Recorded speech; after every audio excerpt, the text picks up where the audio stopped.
ஒரு ஊரில் ஒரு ராஜா இருந்தார். அந்த ராஜாவுக்கு ஒரு மந்திரி. ராஜா ரொம்ப நியாயமானவர், நேர்மையானவர், கண்டிப்பானவர். தப்பு செய்கிறது யாராக இருந்தாலும் தண்டனை கொடுப்பார். வேண்டியவங்களுக்கு ஒரு நியாயம், வேண்டாதவங்களுக்கு ஒரு நியாயங்கிறதெல்லாம் அவர்கிட்ட கிடையாது. ஒரு சமயம் அரசவையில் அந்த அமைச்சரே விதிமுறைகளுக்கு புறம்பா ஏதோ நடந்துகிட்டு இருக்கார். மன்னருக்கு கோபம் வந்துட்டுது. உடனே அந்த அமைச்சரை கிட்டத்தில் கூப்பிட்டு அவர் கன்னத்தில் ஓங்கி ஒரு அறை கொடுத்துட்டாராம். உடனே அந்த அமைச்சர் என்ன பண்ணார் தெரியுமா? நேராக போனார். அங்கே நின்றுகிட்டு இருந்த இன்னொருத்தர் கன்னத்தில் ஓங்கி அரைஞ்சார். அறை வாங்கினவர் திகைச்சு போயிட்டார். இவரையே நம்மளை அரைகிறார் அப்படின்னு யோசனை பண்ணார். மன்னரும் திகைச்சு போயிட்டார். நாம இவரை அரைஞ்சா அதுக்காக இவரு போய் இன்னொருத்தர் அரையணுமா அப்படின்னு யோசனை பண்ணார். இவருக்கு என்ன பைத்தியமானு கூட நினைக்க ஆரம்பிச்சுட்டார். ஆனால் என்ன ஆச்சுன்னா, அப்புறம் அமைச்சர் அவர் கவனிச்சுக்கிட்டு இருந்தாரா, அவர் இன்னொருத்தர் அரைஞ்சார் இல்லையா, அந்த அறை வாங்கின ஆசாமியை பார்த்து கத்திக்கிட்டு இருந்தார். யார்? அமைச்சர். ஏன்பா என்கிட்ட அறையை வாங்கிட்டு இப்படி விவரம் இல்லாமல் நின்றுட்டு இருக்கிறிய, நான் உனக்கு கொடுத்ததை நீ வேற யாருக்கிட்டையாவது கொடுத்துரு அப்படின்னார். உடனே அந்த ஆள் பார்த்தான். தனக்கு அடுத்தபடியாக நின்றுக்கிட்டு இருந்தவனை ஓங்கி ஒரு அறை அரைஞ்சான். அவன் கன்னத்தை தடவிட்டே யோசனை பண்ணான். இது ஏதோ புரிஞ்சுக்கிட்ட மாதிரி அடுத்தாப்புல நின்றுட்டு இருந்தவனை அரைஞ்சான். இப்படி இந்த அறை மாறி மாறி போய்கிட்டே இருக்குது. ஊரு பூரா பிரயாணம் பண்ண ஆரம்பிச்சுட்டுது. அன்னைக்கு ராத்திரி அந்த ராஜா படுக்கிறதுக்காக போனார். அந்த நேரம் பார்த்து அவர் கன்னத்தில் பலார்னு ஒரு அறை விழுந்தது. நம்மளே அரையிறது யாரு அப்படின்னு அதிர்ச்சியோட மன்னர் திரும்பி பார்க்கறாரு. அரைஞ்சது அவரோட மனைவி. என்னாச்சு உனக்குன்னு கத்துனார் ராஜா. உங்களுக்கு தெரியாதா, ஊர் பூரா ஒருத்தர் மாற்றி ஒருத்தர் மூலமா இந்த அறை பிரயாணம் பண்ணிட்டு வருது அப்படின்னாங்க அந்த அம்மா. அப்படின்னா ஆரம்பிச்ச இடத்துக்கே வந்துட்டுதா அப்படின்னாராம் மன்னர். என்ன சொல்றீங்கன்னு கேட்டிருக்காங்க. இவர் விவரத்தை சொன்னாராம். அப்படின்னா நீங்க ஆரம்பிச்சு வச்ச இந்த விளையாட்டை நான் முடிச்சு வச்சுட்டேன் அப்படின்னாங்களாம் அந்த அம்மா. மறுநாள் காலை மறுபடியும் அரசவை கூடிச்சு அந்த அமைச்சர் மன்னரை பார்த்து கேட்டார். என்ன மகாராஜா, என்கிட்ட கொடுத்ததை திருப்பி வாங்கிட்டீங்களா அப்படின்னாராம். இப்படி நடக்கும்னு நான் எதிர்பார்க்கவே இல்லைன்னார் மன்னர். ஆனால் நான் எதிர்பார்த்தேன். அது எங்கே போயிட போகுது, ஊர் பூரா சுற்றி கடைசியில் உங்ககிட்ட தான் சேரும் அப்படிங்கிறது எனக்கு தெரியும் அப்படின்னார் அமைச்சர். இந்த கதை வேடிக்கையாக இருந்தால் கூட இதில் உள்ள கருத்து முக்கியமானது. இந்த உலகத்தில் பல கருத்துக்கள் இப்படி தான் மாறி மாறி சுற்றி வந்துக்கிட்டே இருக்குது. நம்மளும் ஒருத்தன் தன்னுடைய நண்பன் ஒருத்தனை கடத்தரில் பார்த்தான். உடனே ஓடி போய் பலார்னு ஒரு அறை கொடுத்தானா. அவன் கன்னத்தை தடவிட்டு ஏன்டா என்ன அரைஞ்சேன்னு கேட்டிருக்கான். நீ ஏன்டா என்ன முட்டாள்னு என் மனைவிட்ட போய் சொன்னேன் அப்படின்ட்டு இருக்கான் அவன். உன்னை ஒரு முட்டாள்னு சொன்னதுக்காகவா நீ என்ன அரைஞ்ச அப்படின்னு கேட்டிருக்கான் இவன். டேய், நான் அதுக்காக அறையலப்பா, அது ஒரு பெரிய ரகசியம். நான் முட்டாளுங்கிறது அந்த ரகசியத்தை நீ ஏன் எங்க வீட்டில் போய் சொன்னேன், அதுக்காக தான் அரைஞ்சேன் அப்படின்னு நானும் அவன். ஒரு ஊரில் ஒரு ராஜா இருந்தார். அவர் ஒரு பூனை வளர்த்தார். ரொம்ப செல்லமாக அவர் அந்த பூனையை வளர்த்தார். அவர் என்ன பண்ணுவார் தெரியுமா? இரவு நேரத்தில் அந்த பூனையோட தலையில் ஒரு விளக்கை வச்சுருவார். அந்த பூனை ரொம்ப ஜாக்கிரதையாக அந்த விளக்கு கீழே விழுந்து விடாமல் பார்த்துக்கும். தலையை ஆட்டாமல் ரொம்ப நிதானமாக ராஜா பின்னாடி நடந்து போய்கிட்டே இருக்கும். அந்த விளக்கு வெளிச்சத்தில் எல்லா வேலைகளையும் செஞ்சிருவார். கையில் ஒரு விளக்கை தனியாக எடுத்துகிட்டு போக வேண்டிய அவசியமே இல்லை. விளக்கை தூக்கிட்டு போகிற வேலையை அந்த பூனை பார்த்துக்கும். அதனால் ராஜாவுக்கு அந்த பூனை மேலே ரொம்ப பிரியம். மந்திரிகளையெல்லாம் கூப்பிட்டு அவங்ககிட்ட சொல்லுவார், பார்த்தீங்களா இந்த பூனை எவ்வளவு விசுவாசமாக நடக்குது, என் பேரில் எவ்வளவு மரியாதை பார்த்தீங்களா அதுக்கு அப்படிம்பார். இதை கேட்டுவிட்டு அங்கிருந்த அமைச்சர்களில் ஒருத்தர் சொன்னார், மன்னா நீங்கள் சொல்கிறது சரிதான், இருந்தாலும் இந்த பூனையோட விசுவாசத்தை நாம் கொஞ்சம் சோதித்து பார்க்க வேண்டியிருக்கு அப்படின்னாராம். சரி, உங்கள் ஆசையை ஏன் கெடுக்கணும், நல்லா சோதித்து பாருங்கள் அப்படின்னு சொல்லிவிட்டார் ராஜா. உடனே அந்த அமைச்சர் என்ன பண்ணார் தெரியுமா? எங்கேயோ புறப்பட்டு போனார். ஒரு 5-6 எலிகளை பிடிச்சிட்டு வந்தார். அரண்மனையில் ராஜா ஏதோ வேலை பார்த்துக்கிட்டு இருக்கிறாரு. பக்கத்தில் அந்த பூனை ரொம்ப பணிவாக நின்றுக்கிட்டு இருக்குது. அது தலையில் விளக்கு எரிஞ்சிக்கிட்டு இருக்கு. அமைச்சர் தான் பிடிச்சிட்டு வந்த எலிகளை அந்த பூனை பார்வையில் படுறது மாதிரி எதிரில் விட்டார். அந்த எலிகள்லாம் அங்கேயும் இங்கேயும் ஓட ஆரம்பிச்சுது. அதை பார்த்தது பூனை. அவ்வளவுதான். தலையில் இருக்கிற விளக்கை பற்றியும் கவலைப்படலை, ராஜாவை பற்றியும் கவலைப்படலை. ஒரே பாய்ச்சலாக பாஞ்சு எலிகளை துரத்த ஆரம்பிச்சுட்டுது. தலையில் இருந்த விளக்கு எங்கேயோ போய் விழுந்தது, அணைஞ்சு போச்சு. இருட்டில் ராஜா தடுமாற ஆரம்பிச்சுட்டார். இந்த சமயத்தில் அந்த அமைச்சர் மறுபடியும் விளக்கை ஏற்றினார். வெளிச்சம் வந்தது. அதுக்கப்புறம் அந்த அமைச்சர் பேசினார். அரசே, பூனையோட விசுவாசத்தை பார்த்தீங்களா? எலி அது கண்ணில் படுற வரைக்கும் தான் விசுவாசமாக இருந்தது. அது மாதிரி எலியை பார்த்தது எல்லாத்தையும் விட்டுட்டு அதை துரத்த ஆரம்பிச்சுட்டு பார்த்தீங்களா? தான் அந்த பூனையை பற்றி நினச்சது தப்புங்கிறது அதுக்கப்புறம் தான் அந்த ராஜாவுக்கு புரிஞ்சுதான். சரி, இப்போ எதுக்கு இந்த கதையெல்லாம் அப்படிங்கிறீங்களா? இந்த பூனை மாதிரி தான் நம்ம மனசும். மனசை எவ்வளவுதான் பயிற்சி கொடுத்து பக்குவமாக வச்சிருந்தாலும் பார்க்கறதுக்கு பரமசாது மாதிரி தான் இருக்கும். பார்க்க வேண்டியதை பார்த்துட்டுதுன்னா பாஞ்சிரும். இந்த பூனை மாதிரி புலன் இன்ப பொருள்கள் கிட்டாத வரைக்கும் மனம் அடங்கி இருக்கிறது மாதிரி தான் தெரியும். கொஞ்சம் வாய்ப்பு கிடைச்சாலும் அது குதிக்க ஆரம்பிச்சிடும், தப்பு பண்ண ஆரம்பிச்சிடும். பெரிய பெரிய முனிவர்கள் வாழ்க்கையில் நடந்த வீழ்ச்சி இதை தான் நிரூபிக்குது. புலன்களின் ஆற்றல் அதிகம், அதனால மனக்கட்டுப்பாடு பயிற்சிகளில் ரொம்ப எச்சரிக்கையாக இருக்கணுங்கிறார் சுவாமி சிவானந்தர். மது பழக்கத்தையே விட்டுவிட்டேன்னு உறுதியாக இருப்பான். கடை கண்ணில் பட்டுவிட்டதுன்னா காலை அவனை கேட்காமலே இழுத்துக்கிட்டு உள்ளே போயிடும். இதுதான் மனசுங்கிறது. அதுதான் அந்த ராஜா வளர்த்த பூனை. நம்மால் ஒருத்தன் அந்த ராஜா பூனை தலையில் விளக்க வச்சது மாதிரி இவன் தன்னுடைய தலையிலேயே ஒரு விளக்கை ஏற்றி வச்சுக்கிட்டு என்னத்தையும் தேட ஆரம்பித்தான். தேடிக்கிட்டு இருக்கிறான். தலையை ஆட்டாமல் நிதானமாக நடந்து ரொம்ப நேரமாக தேடிட்டு இருக்கிறான். அந்த சமயம் அங்கே வந்த ஒருத்தர் என்னத்தை தேடுறீங்கன்னு கேட்டார். அதுதான் மறந்து போச்சு அப்படின்னு இழுத்தான். சரி, கொஞ்சம் இப்படி உட்காருங்க, ஞாபகம் வந்ததும் தேட ஆரம்பிக்கலாம் அப்படின்னார் அவர். இவன் கொஞ்ச நேரம் உட்காந்து யோசித்தான். அப்புறம் திடீர்னு எழுந்திரிச்சான். ஞாபகம் வந்துட்டுதுன்னா. என்னன்னு கேட்டார். எங்கள் வீட்டில் இருந்த விளக்கை எங்கே வச்சேன்னு தெரியல, அதுதான் தேடிக்கிட்டு இருக்கிறேன், ஏற்றி வைக்கலாம்னு பார்க்குறேன் அப்படின்னா. வாழ்க்கையில் சில சந்தர்ப்பங்களில் நாம் சில அவமானங்களை சந்திச்சே தீர வேண்டியிருக்கு. என்ன பண்ணுறது, காலம் அப்படி. அவமானப்படுறவங்க உடனே அடங்கி போடுறது தான் உலக வழக்கம். அவமானப்பட்டால் உடனே சீறி எழறவங்களும் உண்டு. ஆனால் அதையே ஒரு சவாலாக எடுத்துக்கிட்டு முன்னுக்கு வர்றவங்களும் சில பேர் இருக்கிறாங்க. அவங்க ரொம்ப அபூர்வம். இன்றைக்கி மனோதத்துவ நிபுணர்கள்லாம் என்ன சொல்கிறாங்க தெரியுமா? அவமானப்பட்டுட்டா உடனே அடங்கி போயிடக்கூடாதான். அதையே ஒரு சவாலாக எடுத்துக்கிட்டு மனசில் ஒரு வைராக்கியத்தோடு முயற்சி பண்ணினா வாழ்க்கையில் எல்லாரும் முன்னேறலாமா. அவமானங்கிறத நாம் வைராக்கியமாக மாற்றிக்கணும். அதுதான் வெற்றிக்கு வழி. ராமர் இந்த பூமியில் பிறந்ததே ஒரு வைராக்கியத்தினால தான் சார் அப்படின்னார் ஒருத்தர். எப்படிங்க அது அப்படின்னு கேட்டேன்.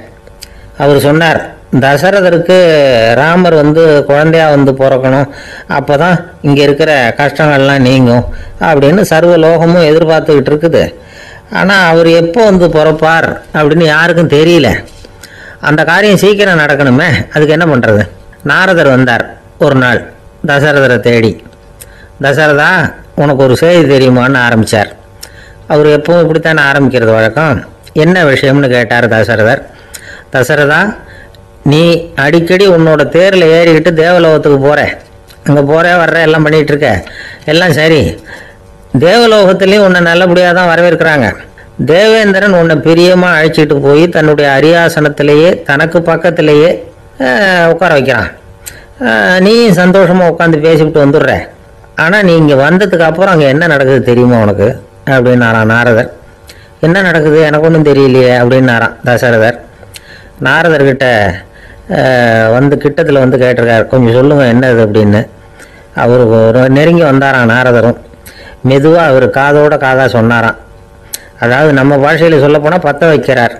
நீ அங்கே தேவேந்திரங்கிட்ட உட்காந்து பேசிவிட்டு வந்த பிறகு நீ அங்கே உட்காந்துருந்த அரியாசனத்தை தண்ணி ஊற்றி கழுவி சுத்தப்படுத்துகிறாங்க. நீ என்ன அந்த அளவுக்கு சுத்தம் இல்லாத ஆளா, தினம் குளிக்காமையாக இருக்கிற அப்படின்னாராம். தசரதருக்கு இது ரொம்ப அவமானமாக போயிட்டுது. அப்படியே செய்கிறாங்க அப்படின்னாராம். ஆமாம், நீ வேணும்னா நான் சொல்கிறது உண்மையா இல்லையா அப்படின்னு சோதனை பண்ணி பார்த்துக்கோ அப்படின்னாரான் நாரதர். உடனே தசரதர் இதுக்காகவே புறப்பட்டு தேவலோகம் போனார். அங்கே வழக்கம் போலவே இவரை கூப்பிட்டு உட்கார வச்சு பேசிக்கிட்டு இருந்தான் தேவேந்திரன். கொஞ்ச நேரம் பேசிக்கிட்டு இருந்துட்டு சரி நான் கிளம்புறேன்னு புறப்பட்டார். சரி, அவனும் வாசல் வரைக்கும் வழி அனுப்பி வச்சுட்டு உள்ளே போயிட்டான். தசரதர் வெளியில் கொஞ்ச நேரம் மறைஞ்சி இருந்துட்டு மெதுவாக உள்ளே எட்டி பார்த்தார் என்ன நடக்குதுன்னு. நாரதர் சொன்னது உண்மைதான். தசரதர் உட்காந்துருந்த ஆசனத்தை அங்கே 2 தேவர்கள் கழுவி சுத்தப்படுத்திக்கிட்டு இருக்கிறாங்க. தசரதரால் இதை தாங்கிக்க முடியல. அவருக்கு ரொம்ப அவமானமாக போச்சு. நேராக கிடுகிடுன்னு தேவேந்திரங்கிட்டே போனார். நான் உட்காந்துருந்த இருக்கையே சுத்தம் பண்ணுறியே, நான் என்ன அந்த அளவுக்கு பாவியா அப்படின்னு கேட்டார். ரொம்ப கோபமாக கேட்டார். தசரதரே, மனுஷனுக்கு 3 கடன்கள் உண்டு. தேவ கடன், ரிஷி கடன், பித்ரு கடன். இதை தீர்க்காதவன் பாவியாகிறான். இதில் மகனை பெறுவதால் தான் பித்ரு கடன் தீரும். உனக்கு மகன் கிடையாது, அதனால் நீ பாவியாகிற. பாவி உட்கார்ந்துருந்த இடம்ங்கிறதுனால அதை சுத்தம் செய்ய வேண்டியது எங்கள் கடமை அப்படின்னு நானும் தேவேந்திரன். இந்த இடத்துல தசரதருக்கு ஏற்பட்ட அவமானம் ஒரு வைராக்கியமாக மாறிச்சு. தேவேந்திரனே கேட்டுக்கோ, ஒரு மகனை பெற்ற பிறகுதான் இந்த சபையில் மறுபடியும் அடி எடுத்து வைப்பேன் அப்படின்னு சொல்லிவிட்டு போயிட்டாராம். போய் புத்திர காமேஷ் யாகம் பண்ணார், புத்திரர்கள் பிறந்தார்கள். இந்த கதையில் உள்ள கருத்து என்னன்னா, தேவேந்திரன் தசரதரை அப்படி அவமானப்படுத்தலைன்னா அவருக்கு இப்படி ஒரு வைராக்கியம் பிறந்திருக்குமா? யோசிச்சு பார்க்கணும். நமக்கு ஏற்படுகிற சில அவமானங்களையும் வைராக்கியமாக மாற்றிக்குவோம். அப்படி மாற்றிக்கிட்டோம்னா வாழ்க்கையில் முன்னேறலாம். நம்ம ஆளுங்க சில பேர் அவமானத்தை வைராக்கியமாக மாற்றிக்கிறது எப்படி தெரியுமா? நம்மகிட்ட ஒரு பையன் சொன்னான், எங்கள் அப்பா என்னை எல்லாருக்கும் முன்னாடி வச்சு திட்டுவிட்டார், பொறுப்பு இல்லாமல் ஊர் சுற்றுறேன்னு சொல்லி அவமானப்படுத்தி விட்டார், இனிமேல் நீ என் முகத்திலேயே முழிக்காதரா போடான்னு வேற சொல்லிவிட்டார். எனக்கு ரோஷம் வந்துட்டுது, அந்த அவமானத்தை வைராக்கியமாக மாற்றிக்கிட்டேன், அன்னையிலேருந்து அவர் முகத்திலேயே முழிக்கிறது இல்லை அப்படின்னா. அப்படியான்னு கேட்டோம். ஆமாங்க, அவர் வீட்டில் இல்லாத நேரமாக பார்த்து உள்ள சமையல் கட்டுக்கு போய் சாப்பிட்டுட்டு நைஸாக வெளியில் வந்துடுவேன் அப்படிங்கிறான் அவன். எனக்கு இது மட்டும்தான் சார் தெரியும், இதை தவிர வேறு எதுவும் தெரியாது அப்படின்னு சொல்லிக்கிட்டே காலம் தள்ளுறவங்க ரொம்ப பேர். அவங்க எல்லாம் கஷ்டப்பட வேண்டியிருக்கும். ஒருத்தர் தன்னுடைய தொழிலில் ரொம்ப கெட்டிக்காரராக இருக்கலாம், அதுக்காக எப்பவும் அதே ஞாபகத்தில் இருந்துக்கிட்டு உலகியல் அறிவு இல்லாமல் இருந்துடக்கூடாது, அது ஆபத்து. இதுக்காக நம்ம தாத்தா பாட்டிலாம் ஒரு கதை சொல்லுவாங்களே, கேள்விப்பட்டிருக்கீங்களா? ஒரு சமயம் ஒரு 4 பேர் சேர்ந்து வெளியூருக்கு பிரயாணம் போனாங்களாம். அந்த 4 பேர் எப்படி தெரியுமா? ஒருத்தர் வேதாந்தி, இன்னொருத்தர் சங்கீத வித்வான், 3வது ஆள் வைத்தியர், 4வது ஆள் ஜோசியர். இவங்க 4 பேரும் நண்பர்கள். அதனால் சேர்ந்து புறப்பட்டாங்க. வழியில் ஒரு ஊரில் தங்கினாங்க. இருட்டி போச்சு. அதனால் இன்றைக்கி ராத்திரி இங்கேயே தங்கி இருந்துட்டு நாளைக்கு புறப்படலாம் அப்படின்னு தீர்மானம் பண்ணாங்க. சாப்பாட்டுக்கு என்ன பண்ணுறது? அங்கேயே கடத்தெருவுக்கு போய் சாமான்லாம் வாங்கியாந்து சமைச்சி சாப்பிட்லாம்னு முடிவு பண்ணாங்க. 4 பேர் இருக்கிறதுனால ஆளுக்கு ஒரு காரியமாக செய்யலாம் அப்படின்னு வேலையை பிரிச்சுக்கிட்டாங்க. வைத்தியர் கரிகாய் வாங்க போனார், வேதாந்தி எண்ணெய் வாங்க போனார், ஜோசியர் பலசரக்கு வாங்க போனார், சங்கீத வித்வானுக்கு சமைக்கிற வேலை. எல்லாம் சரி, ஆனால் நடந்தது என்ன தெரியுமா? கடைத்தெருவுக்கு காய்கறி வாங்க போனார்ல வைத்தியர், அங்கே போய் மார்க்கெட்டில் பார்த்தார், ஒவ்வொரு கறிகாயாக எடுத்து பார்த்தார். இது பித்தம், உடம்புக்கு ஒத்துக்காது, இது வாயு, உடம்பு ஒத்துக்காது அப்படின்னு ஒவ்வொன்றா தள்ளினார். கடைசியில் ஒன்றுமே தேரல, வெறுங்கையோடு திரும்பி வந்துக்கிட்டு இருக்கிறார். எண்ணெய் வாங்க போனார் வேதாந்தி, அவர் ஒரு தொன்னையில் எண்ணெயை வாங்கினார். பேசாமல் அதை எடுத்துகிட்டு வர வேண்டியது தானே, முடியல. அவருடைய வேதாந்த மூளை சிந்திக்க ஆரம்பிச்சுட்டுது. இந்த தொன்னைக்கு எண்ணெய் ஆதாரமா அல்லது எண்ணெய்க்கு தொன்னை ஆதாரமா அப்படிங்கிற ஆராய்ச்சியில் இறங்கினார். என்னாச்சு தெரியுமா? அப்படி கவுத்து பார்த்தார். வாங்கின எண்ணெய் பூராவையும் வழியில் கொட்டிவிட்டு வெறும் தொன்னையோடு சேர்ந்தார். பலசரக்கு வாங்க போனார் ஜோசியர், அவர் ஒரு வழியில் பார்த்தாரு. வழியில் வந்தவங்களெல்லாம் அங்கங்கே ஒரு மரத்தடியில் உட்கார வச்சு அவங்களுக்கெல்லாம் ஆர்வம் சொல்ல ஆரம்பிச்சிட்டார். அப்படி ஒவ்வொருத்தராக சொல்லி முடிச்சுட்டு கடத்தருக்கு போய் சேர்ந்தார். இவர் அங்கே போய் சேர்றதுக்குள்ளே ரொம்ப நேரம் ஆகிட்டுது. கடையெல்லாம் பூட்டிட்டு போயிட்டாங்க. என்ன செய்கிறது? அவரும் வெறுங்கையோட திரும்பி சேர்ந்தார். சரி, இவங்க கதை தான் இப்படி ஆச்சு. அங்கே சமைக்கிறதுக்காக உட்காந்துருந்தார் சங்கீத வித்வான், அவர் கதை என்னாச்சு தெரியுமா? அங்கே அவர் அடுப்பை பற்ற வச்சு ஒலையை கொதிக்க வச்சார். அதாவது ஒரு பானையில் தண்ணியை ஊற்றி அடுப்பில் வச்சார். அது கொதிக்க ஆரம்பிச்சிது. தண்ணி கொதிக்கிற சத்தம் இருக்குதுல்ல, அது இவருக்கு தாளம் போடுறது மாதிரி இருந்தது. ஒரே குஷி, பாட ஆரம்பிச்சிட்டார். பாடிக்கிட்டே உற்சாகமாக கையில் இருந்த கரண்டியால் அந்த பானையில் தட்டினார், தாளம் போடுறதா நினச்சிக்கிட்டு. அவ்வளவுதான், பானை பட்டுன்னு உடஞ்சி போச்சு. தலையில் கையை வச்சுக்கிட்டு அவரும் உட்காந்துட்டார்.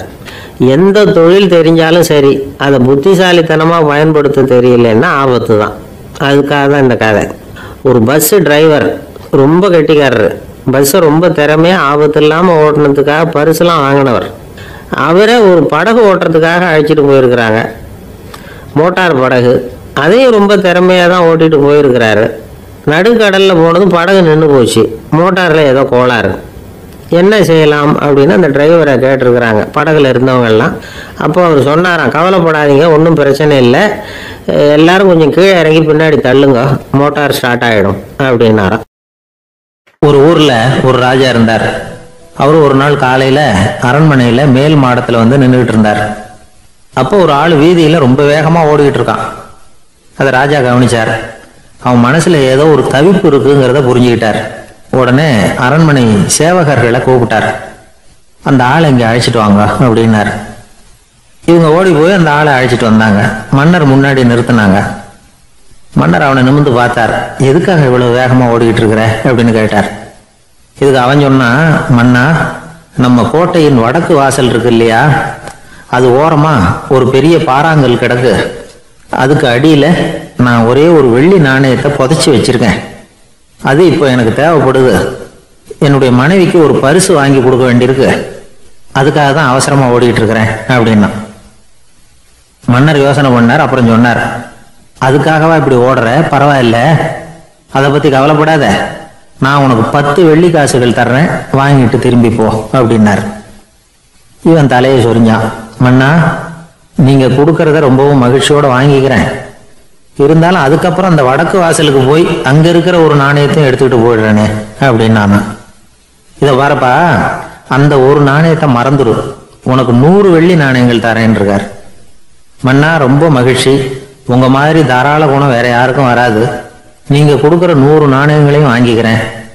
இருந்தாலும் வடக்கு வாசலுக்கு போய் அதையும் எடுத்துக்கிட்டா 101 ஆயிடுமே அப்படின்னானா.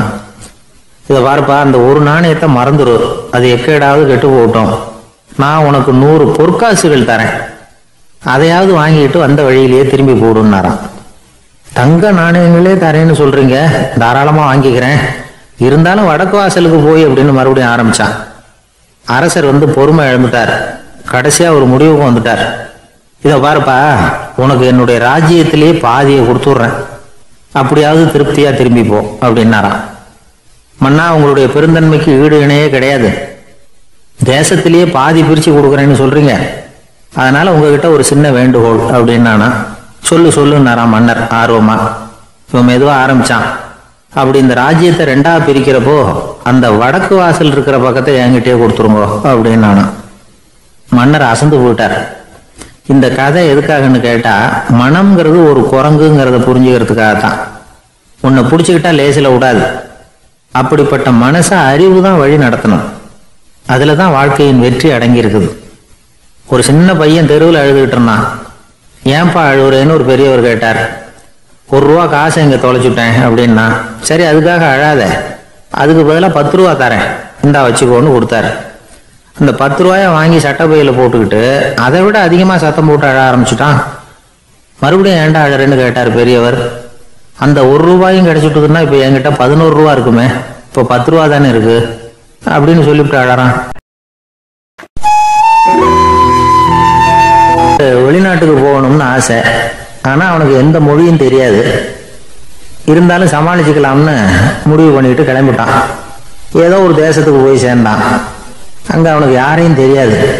அவங்க என்ன மொழியில பேசிக்கிறாங்க அப்படிங்கறது கூட புரியல. என்ன பண்றதுன்னு யோசனை பண்ணிட்டு ஒரு இடத்துல நின்றுகிட்டு இருக்கிறான். எதிர ஒரு பெரிய கட்டடம், நிறைய பேர் உள்ள போயிட்டு இருக்கிறாங்க. இவனும் அவங்க பின்னாடியே உள்ள போனான். ஒரு பெரிய அறை, அலங்காரம்லாம் பண்ணி வச்சிருக்கிறாங்க. நிறைய பேர் சாப்பிட்றதுக்காக உட்காந்துருக்குறாங்க. இவனுக்கு நல்ல பசி, அதனால இவனும் உட்காந்தான். சாப்பாடு போட்டாங்க, சாப்பிட்டான். அன்பான உபசரிப்பு. இவன் மனசு உள்ள நினைச்சுக்கிட்டான், இது ஏதோ அரசருடைய அரண்மனை மாதிரி தெரியுது, இன்னைக்கு ஏதோ விருந்து நடக்குது, நல்ல வேளை நம்ம பசியும் தீர்ந்தது அப்படின்னு நினைச்சுக்கிட்டே நிமிர்ந்து பாக்குறான். சாப்பாடு பரிமாறினவன் எதிரில் ரொம்ப பணிவோட முதுக வளைச்சி வணக்கம் தெரிவிச்சான். இவனும் எழுந்திருச்சு நின்று முதுக வளைச்சி வணக்கம் தெரிவிச்சான். ரொம்ப நன்றின்னா. அவன் ஒரு சீட்டை இவன் கையில கொடுத்தான். இவன் அதை வாங்கி பாக்குறான். என்ன எழுதியிருக்குன்னு ஒன்றும் புரியல. சரி, இந்த நாட்டில் தங்களுடைய நன்றியை சீட்டில் எழுதி தான் கொடுப்பாங்க போல இருக்கு அப்படின்னு நினைச்சுக்கிட்டு மறுபடியும் நன்றின்னா. ஆனா அவன் காசை கொடுங்கன்னா. ஏன்னா அது ஒரு ஹோட்டல், இவன் சாப்பிட்டதுக்கான பில் அது. இவன் அதை புரிஞ்சிக்கவே இல்லை. நன்றின்னு அந்த சீட்டில் எழுதி கொடுக்குறாங்க போல இருக்கு அப்படின்னு நினைச்சுக்கிட்டு அதை வாங்கி சட்டை பையில பத்திரமா வச்சுக்கிட்டு, பரவாயில்லைங்க, ரொம்ப மகிழ்ச்சின்னா. ஒரு வெளிநாட்டுக்காரனுக்கு இவ்வளவு தூரம் மரியாதை பண்றீங்களே, எங்க ஊருக்கு போனதும் உங்களை பத்தி நிறைய சொல்லுவேன் அப்படின்னா. இவன் என்ன சொல்றான்னு அவனுக்கு புரியல. இவனை பிடிச்சி அழைச்சிட்டு போய் முதலாளி முன்னாடி நிறுத்தினான். நாம சொன்னதுல இவனுக்கு ரொம்ப பெருமையா இருக்கணும் போல இருக்கு, அதுதான் பெரிய இடத்துக்கு அழைச்சிட்டு வந்திருக்கிறான் அப்படின்னு இவன் நினைச்சுக்கிறான். அவரும் பில்லுக்கான பணத்தை கொடுங்கிறாரு. பரவாயில்லைங்க, ரொம்ப மகிழ்ச்சி, நன்றிங்கிறான் இவன். அவரு பார்த்தார், இவனை நீதிமன்றத்துக்கு அனுப்பி வச்சுட்டார். இவன் என்ன நினைச்சுக்கிட்டான், நம்மளை இந்த ஊர் ராஜா முன்னாடியே அழைச்சிக்கிட்டு வந்து நிறுத்தி இருக்கிறாங்க போல இருக்கு, என்ன ஒரு பெருந்தன்மை அப்படின்னு நினைச்சுக்கிறான். நீதிபதி சொன்னார், சாப்பிட்டதுக்கான பணத்தை கொடுத்துரு, இல்லைன்னா அதுக்கான தண்டனையை அனுபவிக்க வேண்டி இருக்கும்னார். ராஜாவே நமக்கு நன்றி சொல்றாரு போல இருக்கு அப்படின்னு நினைச்சுக்கிறான் இவன். என் மகிழ்ச்சிக்கு எல்லையே இல்லைங்க அப்படின்னா அவரு பார்த்தார், இவனுக்கு தண்டனை கொடுக்க வேண்டியதுதான் அப்படின்னு முடிவு பண்ணார். உடனே தீர்ப்பு எழுதினார். இவனை கழுதையில பின்புறமா உட்கார வைங்க, இவன் ஒரு மோசடிக்காரன் அப்படின்னு ஒரு போர்டு எழுதி அவன் கழுத்துல மாட்டுங்க, அப்புறம் அந்த கழுதையை ஊரு பூரா விரட்டுங்க அப்படின்னார். இவனுக்கு தான் மொழி புரியலையே, ஏதோ நடக்குது அப்படிங்கிறது மட்டும் புரியுது. எல்லாரும் சேர்ந்து இவனை ஒரு கழுது மேல உட்கார வச்சாங்க. ஓஹோ, நம்மளை பாராட்டி ஒரு ஊர்வலம் நடத்துறாங்க போல இருக்கு அப்படின்னு நினைச்சுக்கிறான் இவன்.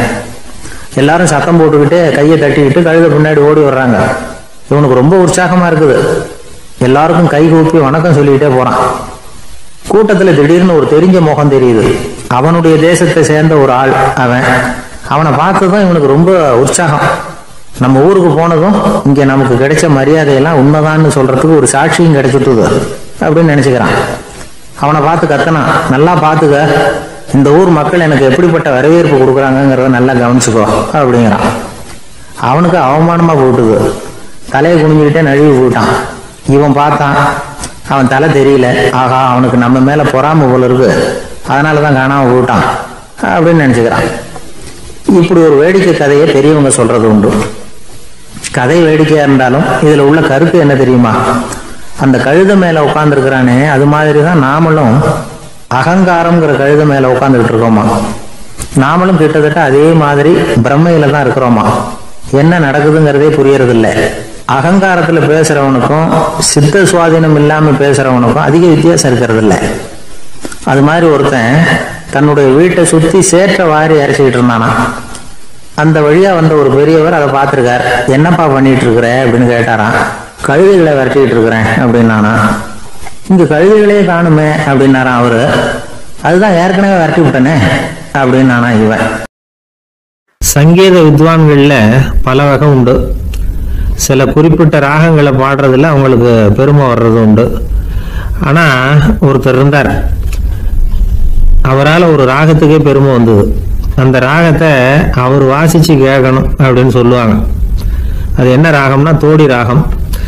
சரி, அந்த வித்வான் யாருன்னா அவர் தான் திருவாவடுதுறை ராஜரத்னம் பிள்ளை. பேராசிரியர் கல்கி ஒரு சமயம் தம்முடைய பத்திரிகையில எழுதினாராம். அதை அப்படியே படிக்கிறேன் கேளுங்களேன். ஆகா, ஸ்ரீ ராஜரத்னம் பிள்ளையின் தோடி ஆலாபனையை முதலில் கேட்டபோது அவருடைய கற்பனையை விட்டு தள்ளுங்கள். நம்முடைய மனதில் என்னென்ன இன்பமயமான கற்பனைகள் எல்லாம் உதித்தன. குழந்தை தாயிடம் கொஞ்சம் குரலை கேட்டோம், அன்னை குழந்தையிடம் கொஞ்சம் குரலை கேட்டோம், ரவியும் மன்மதனும் பேசிக்கொண்ட காதல் மொழிகளை கேட்டோம், முருகன் சிவபெருமான் செவிகுளிர மொழிந்த உபதேசத்தை கேட்டோம், கலைமகள் கவியனுக்கு அருளிய ஆசி மொழிகளை கேட்டோம், நாரத முனிவருடைய தம்பூரா சுருதியை கேட்டோம், ராவணன் தன் எலும்பை ஒடித்து வீணையாக செய்து வாசித்த கானத்தை கேட்டோம், கானப் பறவைகளின் கலகல ஒலியை கேட்டோம், கோல குயில்களின் குரல் இனிமையை கேட்டோம். இப்படிலாம் பேராசிரியர் கல்கி விமர்சனம் எழுதியிருக்கிறார். திருவாவடுதுறை ராஜரத்னம் பிள்ளை அவர்களுடைய வாசிப்பை கேட்டுட்டு டி.என். ராஜரத்னம் பிள்ளை இறந்து போனார். அப்போ கவிஞர் கண்ணதாசன் எழுதினார், செவியனில் ஓடி எங்கள் சிந்தையில் ஓடி இந்த புவியெல்லாம் ஓடி நின்பார் பொங்கிய தோடி வேறிங்கு எவரிடம் போகும் ஐய இனி அதை காப்பார் யாவர் அவிந்தனின் சடலத்தோடே அவிந்தது தோடிதானும் அப்படின்னு எழுதினாராம். அந்த அளவுக்கு அவருடைய தோடியை ரசித்தவர்கள் உண்டு. அதே மாதிரி தோடின்னா என்னன்னு தெரியாமலே அவரை ரசித்தவங்களும் அந்த காலத்துல உண்டு. அதாவது ஒரு பெரிய சபையில இவர் வாய்ச்சிக்கிட்டு இருக்கிறார். பாதியில ஒரு பெரிய மனுஷன் உள்ள வந்தார். அவர் உடம்புல பட்டு வேஷ்டி, ஜருகை, அங்கவஸ்திரம், வாயில வெத்தலை, வாசனை புகையில, காதுல வைரக்கடுக்கன், கழுத்துல தங்க சங்கிலி, கை விரல் பூரா மோதிரம், கையில ஒரு வெள்ளி வெத்தலை பூட்டி, உதவிக்கு 2 பேர் பக்கத்துல. இவ்வளவு பந்தாவோட வரார் கச்சேரி கேட்கறதுக்கு. இப்படி வந்தவர் முதல் வரிசையில உட்கார்ந்தார். வித்வான் வாசிச்சு முடிச்சதும் இவர் அவரை பார்த்து, ஐயா, நீங்க தோடி வாசிக்கிறதுல ரொம்ப கெட்டிக்காரர்னு கேள்விப்பட்டிருக்கேன், அதை கேட்கறதுக்காக தான் மெனக்கிட்டு வந்திருக்கிறேன், அதை வாசிங்களேன் அப்படின்னாராம் இந்த பெரியவர். ராஜரத்னம் பிள்ளைக்கு ஒன்றும் புரியல. ஏன்னா இது வரைக்கும் அவர் வாசிச்சுக்கிட்டு இருந்ததே அந்த தோடி ராகத்தை தான். அதை வாசிச்சு முடிச்சதும் அதை வாசிங்களேன்னு இவர் கேட்கிறார். அப்படின்னா இவரோட ஞானம் எப்படிப்பட்டது? இவ்வளவும் கேட்டுட்டு இப்படி கேட்கிறாரே அப்படின்னு அவர் யோசிச்சிருக்கிறார் ராஜரத்னம் பிள்ளை. உடனே என்ன பண்ணார் தெரியுமா? பக்கத்துல ரொம்ப சாதுவா சுருதி போட்டுக்கிட்டு இருந்த ஒரு முதுகுல ஓங்கி ஒரு குத்து விட்டாராம். அவருக்கு ஒன்றும் புரியல, எதுக்கு நம்மளை அடிக்கிறாரு இவரு, நம்மளை குத்துறாரு வித்வான்னு. அவர் அதிர்ச்சியால இவர் நிமிந்து பார்த்திருக்கார். அப்போ ராஜரத்னம் பிள்ளை சொன்னாராம், ஏய்யா ஐயா பெரிய மனுஷன், என்னுடைய பரம ரசிகர், தோடி ராகம் கேட்கணுங்கிறதுக்காக இவ்வளவு தூரம் வந்திருக்கிறார், வந்து வரிசையில் உட்காந்துருக்கார். நீ இந்த சமயம் பார்த்து தோடி ராகம் வாசிக்கிற நாதஸ்வரத்தை வீட்டில் வச்சுட்டு வந்துட்டிய, இப்போ ஐயாவுக்காக அந்த ராகத்தை நான் எப்படி வாசிக்கிறது அப்படின்னு சொல்லிவிட்டு மறுபடியும் முதுகில் ஒரு அடி கொடுத்தாராம். அடி வாங்கினவருக்கே சிரிப்பு அடக்க முடியலையா. இமயமலை அடிவாரத்தில் ஒரு மடம், அங்கே ஒரு சன்னியாசி இருந்தார். அவர்கிட்ட ஒருத்தர் வந்தார். சுவாமி, ஆசையை உதற நினைக்கிறேன், முடியல, ஒட்டிக்கிட்டே வருது அப்படின்னாராம். இப்படி உட்கார ஒரு கதை சொல்கிறேன் அப்படின்னு சொல்லி அவர் சொல்ல ஆரம்பித்தாராம். அவர் சொன்ன கதை என்னென்னா, ஒரு ஊரில் ஒரு ஆள் இருந்தான். அவன் பேர் குப்புசாமி. அவன்கிட்ட எப்பவும் ஒரு பழைய தொப்பி இருக்கும், விடவே மாட்டான். அதனால் அவனை எல்லாரும் தொப்பி சாமி அப்படின்னு தான் கூப்பிடுறது வழக்கம். ஒரு புது தொப்பி வாங்கிக்கப்படாதாப்பா அப்படின்னு நண்பர்கள்லாம் சொல்லி பார்த்தாங்க. பணத்துக்கு எங்கே போவேன் அப்படின்னு விட்டானா. பணம் வச்சுருக்கான், செலவு பண்ண மனசு வரல, மகா கஞ்சன். பழைய பாட்டில்கள்லாம் வாங்கி விற்றுக்கிட்டு இருந்தான். அப்படி ஒரு தடவை பழைய கண்ணாடி சாமான்களை ஏலத்தில் எடுத்தப்போ அதில் ஒரு அருமையான சென்ட்டு பாட்டில் கிடச்சிது. உடனே ஒரு ஐடியா பண்ணான். அந்த சென்ட்டை சின்ன சின்ன பாட்டில்களில் அடைச்சி ஜன்னல் ஓரமாக அடுக்கி வச்சுட்டான். அதை விற்றா நிறைய பணம் கிடைக்குமே. அதனால் இதுக்கு இடையில் ஒரு நாள் அவன் அப்படியே உட்காந்துருந்தான். அந்த நேரம் நண்பன் வந்தான். ஏண்டா உன் பழைய தொப்பியை மாற்றப்படாதா, ஊரில் எல்லாரும் கேலி பேசுகிறாங்களே ஒன்று தொப்பி சாமின்னு அப்படின்னு சொல்லி கேட்டிருக்கான். இந்த சென்ட்டு பாட்டில் விற்றதும் பணம் வரும், அதுக்கப்புறம் பார்க்கலாம் அப்படின்னு நானா இவன். சரி வா, நீச்சல் குளத்துக்கு போயிட்டு வருவோம் அப்படின்னு கூப்பிட்ருக்கான் நண்பன். 2 பேரும் போனாங்க. அதே நேரம் அந்த ஊர் நீதிபதியும் அங்கே குளிக்க வந்தாராம். அவர்கிட்ட இருந்தது விலை உசந்த ஒரு புது தொப்பி. அதை அங்கே இருந்த ஸ்டாண்டில் மாட்டிவிட்டு குளிக்க போனார். இதுக்கிடையில் குப்புசாமி குளிச்சுட்டு வந்தான். அவனுடைய பழைய தொப்பியை காணலை. அந்த புது தொப்பியை பார்த்தா இது நண்பனுடைய வேலை தான் அப்படிங்கிறதாக புரிஞ்சுக்கிட்டு அதை எடுத்து மாட்டிகிட்டு வந்துட்டான். நீதிபதி குளிச்சுட்டு வந்து பார்க்குறாரு, தொப்பியை காணும். போலீஸில் புகார் கொடுத்தார். அவங்க தேடினாங்க. ஒரு மூலையில் பழைய தொப்பி கிடச்சிது. அடடா, இது நம்ம குப்புசாமியோட தொப்பி இல்லையா அப்படின்னு நானா ஒருத்தன். உடனே அவன் வீட்டுக்கு தேடிட்டு போயிருக்காங்க. அங்கே போய் பார்த்தா புது தொப்பி அங்கே இருக்குது. உடனே அவனுக்கு 1000 ரூபா அபராதம் போட்டாங்களாம். அவன் பணத்தை கட்டிவிட்டு ரொம்ப எரிச்சலோடு வீட்டுக்கு வந்தான். பழைய தொப்பி கண்ணில் பட்டது. மறுபடியும் உன்னால் தானே எனக்கு 1000 ரூபா நஷ்டம் அப்படின்னு சொல்லி அதை எடுத்துக்கிட்டு அப்படி போயிருக்கான். அந்த ஊர் குளத்தில் வீசி எரிஞ்சிட்டு வந்துட்டான். அது மீன் பிடிக்கிற ஒருத்தன் கையில் சிக்கிச்சு. அவன் வர்ற வழியில் அதை எடுத்து வேகமாக வீசி எறிஞ்சான். அது நேராக குப்புசாமி வீட்டு ஜன்னல் வழியாக உள்ளே இந்த சென்ட்டு பாட்டில்கள் மேலே உழுந்து எல்லாம் உடஞ்சி நொறுங்கி போச்சு. குப்புசாமி பார்த்தான். தோட்டத்தில் ஆழமாக ஒரு குழியை வெட்டினான். அந்த தொப்பியை போட்டான், மூடிவிட்டான். இதை அடுத்த வீட்டுக்காரன் பார்த்தான். ஏதோ புதையல் தான் வச்சுருக்கான் போல இருக்குன்னு நினச்சான். போலீஸில் போய் புகார் கொடுத்துட்டான். மறுபடியும் போலீஸ் குழியை தோண்டினாங்க. பழைய தொப்பி மறுபடியும் வெளியில் வந்தது. எல்லாரும் சிரிக்கிறாங்க. அன்னைக்கு ராத்திரியே அந்த தொப்பியை எடுத்துக்கிட்டு நேராக புறப்பட்டான். ஒரு கல்லில் அதை சேர்த்து கட்டி குடிநீர் தொட்டி இருக்கும்ல, அதில் போட்டுட்டு வந்துட்டான். இனிமேல் என்ன பண்ணும் பார்ப்போன்னு. ஒரு நாள் திடீர்னு குழாயெல்லாம் அடைப்பட்டு போச்சு. மாநகராட்சி அலுவலர்கள் என்னன்னு பார்த்தா அந்த பழைய தொப்பி குழாயை அடைச்சிக்கிட்டு இருக்குது. இது குப்புசாமியோட தொப்பிங்கிறது தான் எல்லாருக்கும் தெரியுமே. உடனே குடிநீரை பாழாக்கணத்துக்காக குப்புசாமிக்கு கோர்ட்டு 2500 ரூபா அபராதம் போட்டுவிட்டுது. அதையும் கட்டிவிட்டு வெளில வந்தான். கடைசியாக முடிவு பண்ணான். ஒரு நெருப்பு குச்சியை கிழிச்சான். தொப்பியை கொளுத்தினான். எரிஞ்சது. எடுத்து வெளில எரிஞ்சான். கொஞ்ச நேரத்தில் தீ அணைப்பு படம் வந்துட்டுது. ஆமாம், இவன் எடுத்து எரிஞ்சது வெளியில் விழுந்து வீட்டுக்கு ஊரே பற்றிக்கிட்டு எரிய ஆரம்பிச்சுட்டுது. அவனோட பணத்தாசையும் அதோடு சேர்ந்து எரிஞ்சு போச்சான். இப்படி ஒரு கதை. இந்த கதையை சொல்லி முடித்தார் அந்த இமயமலை அடிவாரத்தில் இருந்த சன்னியாசி. இப்போ அந்த குப்புசாமி எங்கே இருக்கிறான்னு கேட்டார் எதிரில் இருந்தவர். இதோ உன் எதிரிலே இருக்கிறான், நான் தான் அந்த குப்புசாமி அப்படின்னாரான் அந்த சன்னியாசி. அந்த குப்புசாமி கிட்ட இருந்தது மாதிரி ஒரு பழைய தொப்பி நம்ம ஒவ்வொருத்தர்கிட்டையும் உண்டு. அதை எப்படி தொலைக்கிறதுன்னு தெரியாமல் தடுமாறிக்கிட்டு இருக்கிறோம். அது என்ன தொப்பிங்கிறீங்களா? அதுதான் நம்மை சூழ்ந்திருக்கிற மாயை அப்படிங்கிறார் சுவாமி சின்மயானந்தர். மெய்ஞானம் கிடைக்கிறப்போ மாயை எரிஞ்சு போகும் அப்படிங்கிறது அவருடைய கருத்து. நம்மால் ஒருத்தர் வேகமாக ஓடி வந்தார். காலில் மாட்டியிருந்த பழைய செருப்பு ரெண்டையும் ஆவேசமாக தூக்கி ஒரு கிணத்துல போட்டுட்டு வெறுங்காலோடு நடந்து வந்துக்கிட்டு இருக்கிறார். ஏன் அப்படி பண்ணீங்க அப்படின்னு கேட்டோம். அந்த செருப்புக்கு சொந்தக்காரன் வந்து பின்னாடி வந்துக்கிட்டு இருக்கிறான், அதனால் அப்படி பண்ணேன் அப்படிங்கிறார் இவர். ஒரு கடைக்கு போனேன், 5 ரூபா பணத்தை எடுத்து கொடுத்தேன். ஒரு தினசரி பத்திரிகையை கேட்டேன். அவர் உடனே அங்கே அடுக்கி வச்சுருந்த பத்திரிகையில் ஒன்று எடுத்து என் கையில் கொடுத்தார். வாங்கிக்கிட்டேன். மீதி பணத்தை எடுத்தார். அதையும் என் கையில் கொடுக்கணும்ல, கொடுக்கல. எதிரில் இருந்த பலகையில் வச்சு எடுத்துக்க சொன்னார். எப்பவும் அவர் அப்படி தான் பண்ணுவார். நானும் எடுத்துக்கிட்டு வந்துடுவேன். இவர் ஏன் இப்படி பண்ணுறாருங்கிறது எனக்கு ரொம்ப நாளாக ஒரு சந்தேகம். ஒரு நாள் அவர்கிட்டே இதை கேட்டுவிட்டேன். ஏங்க, நீங்கள் உங்கள் கடைக்கு வந்து பொருள்கள் வாங்குறவங்களுக்கு நீங்கள் பாக்கி சில்லறையை கொடுக்குறப்போ பலகையில் வச்சு விட்றீங்க, கையில் கொடுக்க மாட்டேங்கிறீங்களே, ஏன் அப்படின்னு கேட்டேன். காசை கையில் கொடுத்தா நம்மக்கிட்ட இருக்கிற லட்சுமி போயிடுவா சார் அப்படின்னார். அதாவது பணம் செலவாயிடும் அப்படின்னு அர்த்தமா. இன்னொரு நண்பர், அவர் ஒரு நாள் வழக்கத்துக்கு மாறா ரொம்ப சோகமாக உட்காந்துருக்கிறார். ஏங்க என்னாச்சு, ஏன் இப்படி கப்பலே கவிழ்ந்தது மாதிரி உட்காந்துருக்குறீங்க அப்படின்னு கேட்டேன். கப்பலே கவிழ்ந்திருந்தா கூட நான் இப்படி கவலைப்பட மாட்டேன் சார், வேற ஒன்று நடந்து போச்சுன்னார். என்னன்னு கேட்டேன். என் உச்சந்தலையில் பல்லி ஒன்று விழுந்துட்டுதுன்னார். அதுக்காகவா இப்படி அப்படின்னு ஆச்சரியப்பட்டேன். ஆமாங்க, பல்லி உச்சந்தலையில் விழுந்தால் பலன் என்னன்னு பஞ்சாங்கத்தில் பார்த்தேன், மரணம்னு போட்டிருக்கு அப்படின்னு சொல்லிவிட்டு அவர் தொடர்ந்து கவலைப்பட ஆரம்பிச்சிட்டார். இப்படியும் ஒருத்தர், என் கூட வேலை பார்க்குற ஒருத்தர் எப்படி தெரியுமா, தினமும் வலது காலை வச்சு தான் ஆஃபீஸுக்கு உள்ளே நுழைவார். என்னைக்காவது தவறுதலாக இடது காலை வச்சு உள்ளே வந்துட்டார்னா அன்னைக்கு பூரா மனசு சங்கடப்படுவார். எந்த வேலையும் சரியாக ஓடாது. கேரம் போர்டு ஆடுற ஒருத்தர் எப்போ ஆட உட்காந்தாலும் ஸ்ட்ரைக்கரை கை தவறி கீழே விழுற மாதிரி பண்ணி அதுக்கப்புறம் அதை எடுத்துக்கிட்டு ஆட உட்காருவார்.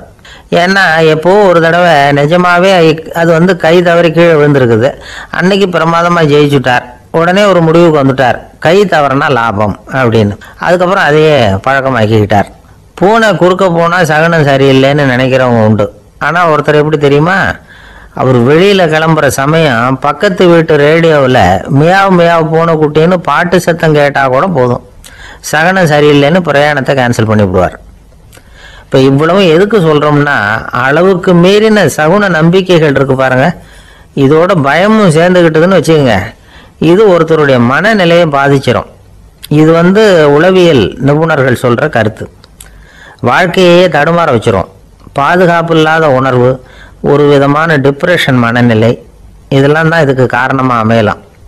சில பேர் காய்கறி நறுக்க கத்தியை கையில் எடுத்தால் கூட நேரம் சரியாக இருக்கா அப்படின்னு பார்த்துட்டு தான் வேலையை ஆரம்பிக்கிறது வழக்கம். அறிவு தான் மனசுக்கு வாத்தியாராக இருக்கணும், அப்போ தான் வாழ்க்கை வந்து நிம்மதியாக இருக்கும். அறிவு வந்து மனசு சொல்கிறபடியெல்லாம் கேட்க ஆரம்பிச்சுட்டுதுன்னா இடைஞ்சல் தான். ஒருத்தருக்கு 7ஆம் நம்பர் தான் ராசியான நம்பரான். 7ஆம் தேதி தான் எந்த காரியத்தையும் ஆரம்பிப்பாராம். 7 எழுத்து வர்றது மாதிரி பேரை மாற்றி வச்சுக்கிட்டார். 7 மணிக்கு தான் தினமும் எழுந்திருப்பார். 7ஆம் நம்பர் வீட்டில் தான் குடியிருக்கார். கல்யாணம் கூட 7ஆம் தேதி தான் பண்ணிக்கிட்டார். அவர் ஒரு நாள் குதிரை பந்தயத்துக்கு போனாராம். குதிரையோட பேரையெல்லாம் பார்த்தார். ஒரு குதிரையோட பேர் 7 எழுத்தில் அமைஞ்சிருந்தது. 7 தானே இவருக்கு அதிர்ஷ்ட நம்பர். அதனால் உடனே அது பேரில் பணத்தை கட்டினார். பந்தயம் நடந்தது. என்ன சார் ஆச்சுன்னு கேட்டாங்க. நான் பணம் கட்டின அந்த என்னோட குதிரை 7ஆவதாக வந்து சேர்ந்தது சார் அப்படின்னாராம் சோகமாக. இந்த உலகத்தில் நாம் நல்லபடியாக இருக்கணும்னா அதுக்கு முக்கியமாக தேவைப்படுறது 2. ஒன்று செல்வம், இன்னொன்று அறிவு.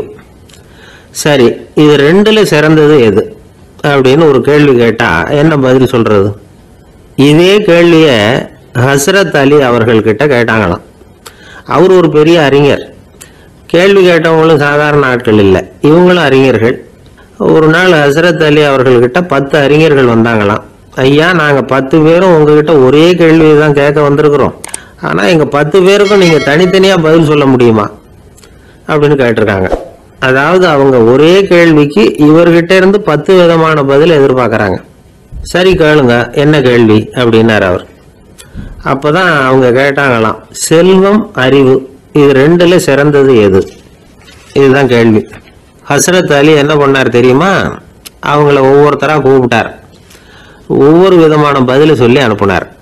முதல்ல ஒருத்தரை கூப்பிட்டார். சொன்னார், அறிவுங்கிறது தீர்க்கதரிசிகள், ஞானிகள், மகான்கள் இவங்களோட பரம்பரை சொத்து. ஆனால் செல்வம்ங்கிறது கொடுங்கோலரின் ஆயுதம். அதனால் அறிவு தான் சிறந்தது அப்படின்னார். ரெண்டாவது ஆளை கூப்பிட்டார். உங்ககிட்ட செல்வம் இருந்தால் நீங்கள் தான் அதை காப்பாற்றணும், ஆனால் அறிவு உங்களை எப்பவும் காப்பாற்றும், ஆகவே அறிவு தான் சிறந்தது அப்படின்னார். மூணாவது ஆளை கூப்பிட்டார். செல்வந்தனுக்கு எப்போதும் விரோதிகள் அதிகம், ஆனால் அறிஞனுக்கு நண்பர்கள் அதிகம், அதனால் அறிவு தான் சிறந்ததுன்னார். அடுத்தவரை கூப்பிட்டார்.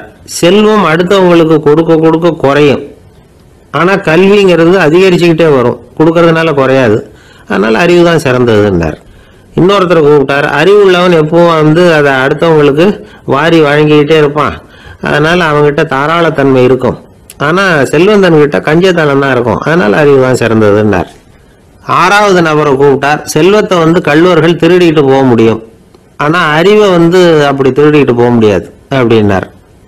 ஏழாவது நபரை கூப்பிட்டார். செல்வம் கால ஓட்டத்தில் அழிஞ்சிரும், ஆனால் அறிவை கால ஓட்டம் ஒன்றும் பண்ண முடியாது, ஆகவே அறிவே சிறந்ததுன்னார். எட்டாவது ஆளை கூப்பிட்டு சொன்னார்.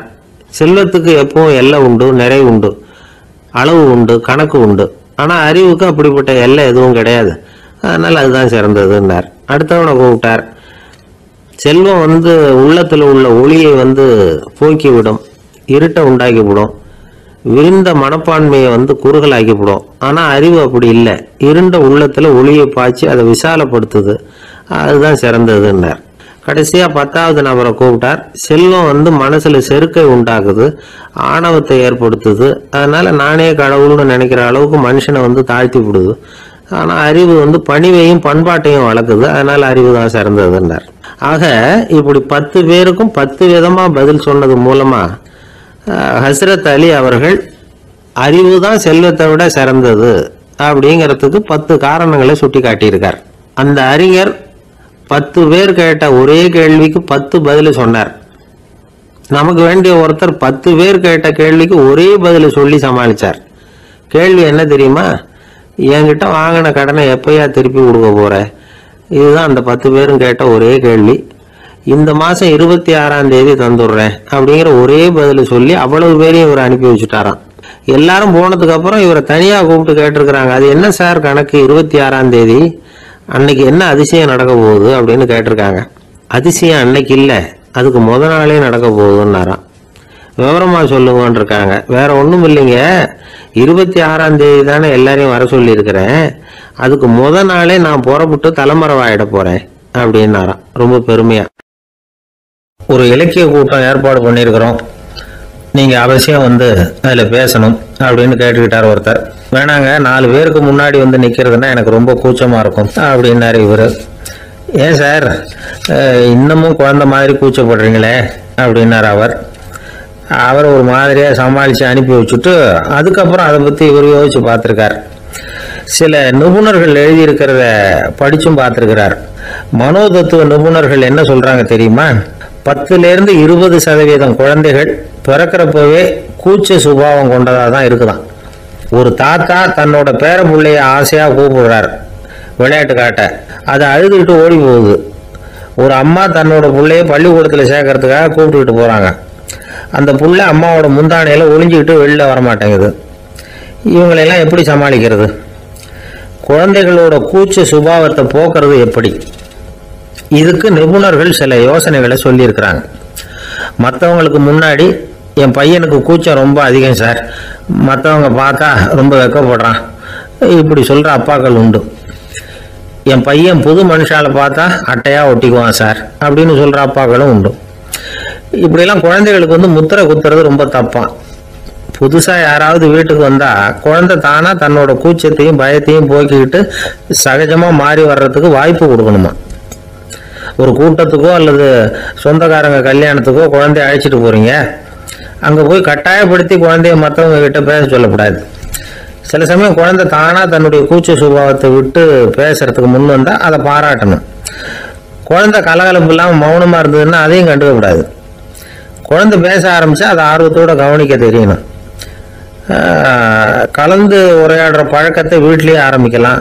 கேட்டதுக்கு பதில் சொல் அப்படின்னு நீங்கள் அதிகாரம் பண்ணிகிட்டு இருக்கக்கூடாது. அது குழந்தைக்கு பேசுகிற சந்தர்ப்பத்தை குறைச்சிருமா. இப்போ நாம் அதிகாரம் பண்ணால் கேலி செய்கிற பழக்கம் குழந்தைகளை ரொம்ப பாதிச்சிருமா. பெரியவங்களானதுக்கு அப்புறமும் சில பேர் கூச்சத்தோடவும் பயத்தோடவும் இருக்கிறதுக்கு இதுதான் காரணம். சின்ன வயசில் அவங்கெல்லாம் ஏதாவது கேலிக்கு ஆளாகி இருப்பாங்க. ரெண்டாவது குழந்தை மூத்த குழந்தைய கேலிக்கு ஆளாகிற சந்தர்ப்பங்களை கண்டு கேலி பண்ணினா அது இளம் நெஞ்சங்களை விட்டு நீங்கிறதே இல்லையா. எப்பவும் குழந்தையோட நடை உடை பாவனைகளை பற்றி சொல்லிக்கிட்டே இருக்கக்கூடாதான். அதுவே கூச்ச சுபாவத்தை கொண்டுட்டு வந்துருமா. அப்பா எங்கன்னு யாராவது கேட்டால் இது மாதிரி இன்ன காரியத்துக்காக வெளியில் போயிருக்கார், இத்தனை மணிக்கு திரும்பி வருவார் அப்படின்னு சொல்கிற அளவுக்கு குழந்தைகளை பழக்கப்படுத்தி வைக்கணும். ஃபோன்லேயே யாராவது விசாரித்தா கூட இது மாதிரி பதில் சொல்லு அப்படின்னு சொல்லணும். சின்ன சின்ன மீட்டிங்கில் 4 வார்த்தை பேச தயார் பண்ணலாம். ஒரு கடையிலையோ அல்லது ஹோட்டல்லையோ ஏதாவது விவரம் கேட்கணும்னா உங்கள் குழந்தைய தைரியமாக அனுப்புங்க. குழந்தைகள் பணிவாகவும் பொறுமையாகவும் விவரம் கேட்குறப்போ கூச்ச சுபாவம் தானாக போயிடும். சின்ன வயசுலேயே இப்படிலாம் பழக்கப்படுத்தினாதான் வருங்காலத்தில் தைரியமாக இந்த சமுதாயத்தில் வாழ முடியும். இல்லைன்னா 60 வயசுலேயும் அடுப்பங்கரையை விட்டு வெளில வர்றதுக்கு கூச்சப்பட்டுக்கிட்டு தான் இருக்க வேண்டியிருக்கும்.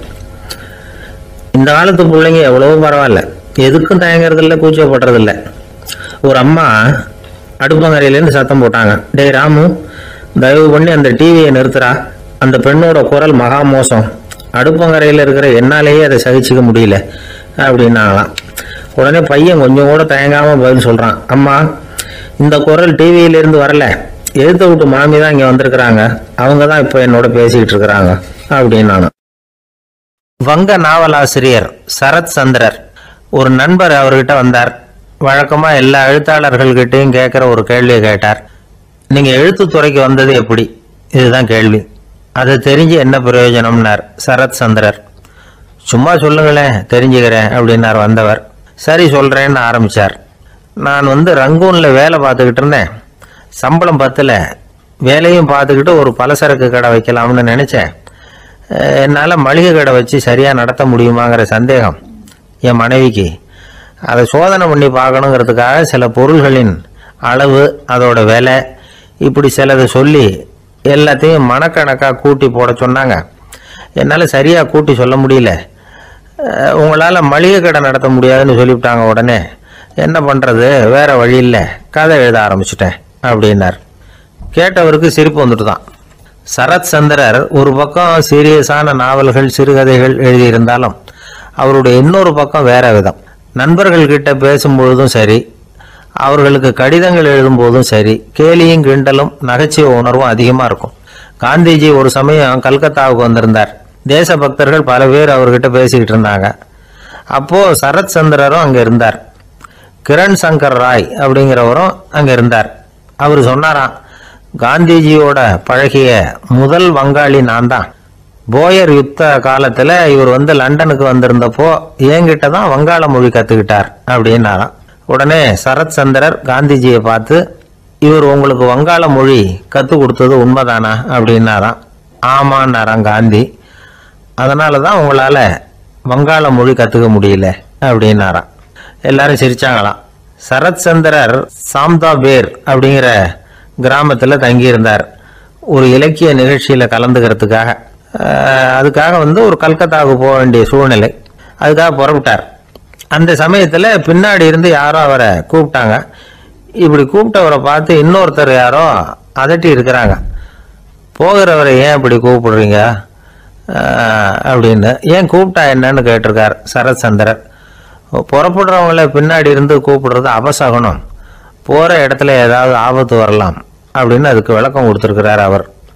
உடனே சரத் சந்திரர் சொன்னாராம், இதோ இவங்க என்ன இலக்கிய கூட்டத்துக்கு அழைச்சிட்டு போகிறாங்களே, இதை விட வேற என்ன ஆபத்து வந்துட போகுது அப்படின்னாராம். இப்படி சரத் சந்திரருக்கு இயல்பாகவே நகைச்சுவை உணர்வு உண்டு. அவருடைய நண்பர் ஒருத்தர் வீட்டுக்கு கூப்பிட்டுருந்தார். அங்கே ஒரு கச்சேரிக்கு ஏற்பாடு பண்ணியிருந்தாங்க. சரத் சந்திரருக்கு இயல்பாகவே கச்சேரியில் நீண்ட ஆலோசனையெல்லாம் கேட்கறதுக்கு பொறுமை இருக்காது. அதனால் மெதுவாக பாட போகிறவர் எப்படி அப்படின்னு கேட்டிருக்கார். அவருக்கு ரொம்ப நல்லா பாட தெரியும் அப்படின்னு சொல்லியிருக்கிறாங்க. அதுக்கு சரத் சந்திரர், பாட தெரியுங்கிறது சரி, பாட்டை நிறுத்த தெரியுமா அதை சொல்லுங்க முதல்ல அப்படின்னாராம். ஒரு பெரியவர் உட்கார்ந்துருக்கிறார். அவரை சுற்றி அவருடைய தோழர்கள் உட்கார்ந்துருக்கிறாங்க. ஏதோ ஒரு முக்கியமான செய்தியை அவர் அவங்களுக்கு சொல்லிகிட்டு இருக்கிறார். அவங்களும் ஆர்வமாக கேட்டுக்கிட்டு இருக்கிறாங்க. இந்த சமயத்தில் யாரோ ஒரு ஆள் வேகமாக அங்கே வர்றார். வர்ற வேகத்திலேயே எனக்கு ஏதாவது உதவி செய்யுங்க அப்படின்னு கேட்டுக்கிட்டே வர்றார். கேட்கறது உதவி, ஆனால் குரல் வந்து மிரட்டுறது மாதிரி இருக்கு, அதட்டி கேட்கறது மாதிரி இருக்கு. இதை கேட்டதும் அந்த பெரியவர் ஆத்திரப்படலை, ஆனால் அவரை சுற்றி இருந்தவங்க ஆத்திரப்பட்டாங்க. இதை பெரியவர் கவனிச்சார். கொஞ்சம் அமைதியாக இருங்கன்னார். வந்தவரை கூப்பிட்டார். அவருக்கு சில பொருள்களை கொடுத்தார். என்னங்க இப்போ உங்களுக்கு மகிழ்ச்சி தானே அப்படின்னார். அப்படின்னு அலட்சியமாக அவர் சொல்கிறார். நான் உங்களை நல்ல முறையில் நடத்தினேன்னா அப்படின்னு கேட்குறாரு அவர் மறுபடியும்.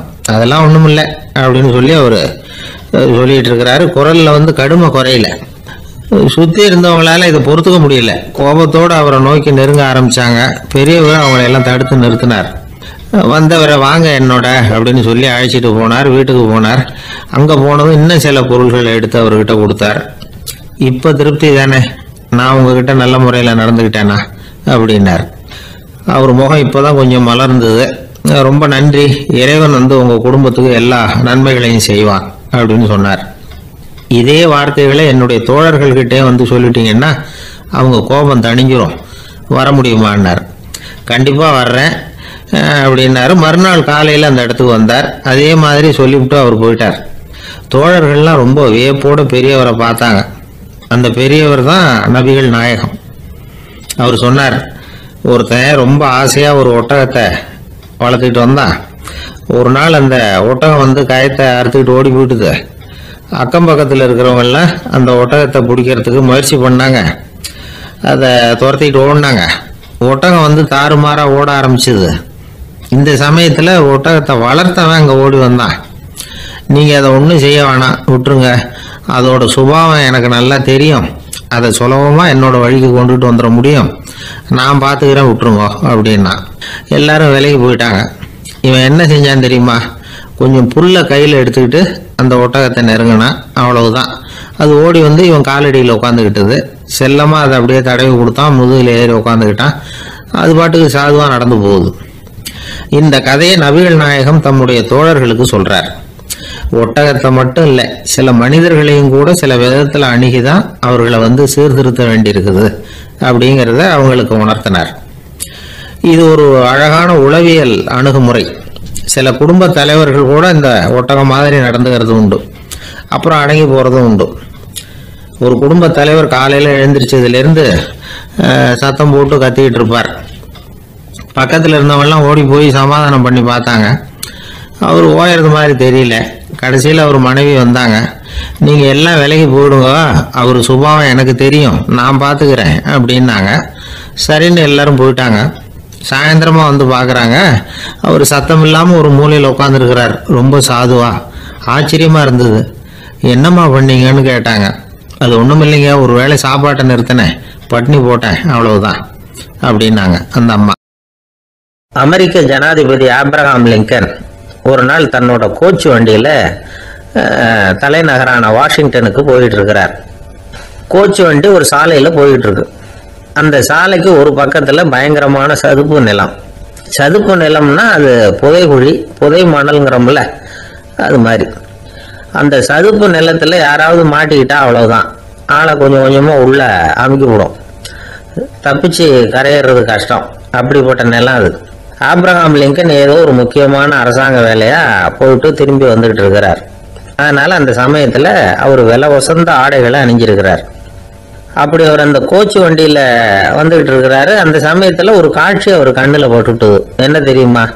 ரோட்டுக்கு பக்கத்தில் இருந்த சதுப்பு நிலத்தில் ஒரு இளம் பன்றி குட்டி சிக்கிக்கிட்டு தவிச்சிக்கிட்டு இருக்குது. பரிதாபமாக கத்திக்கிட்டு இருக்குது. அதை பார்த்தார் லிங்கன். அவருக்கு என்னவும் மாதிரி ஆயிட்டுது. உடனே வண்டியை நிறுத்த சொன்னார். கீழே இறங்கினார். தன்னோட விலை வசந்த ஆடைகளை பற்றி லட்சியம் பண்ணவே இல்லை. தனக்கே ஆபத்து வரலாம்ங்கிறத பற்றியும் கவலைப்படலை.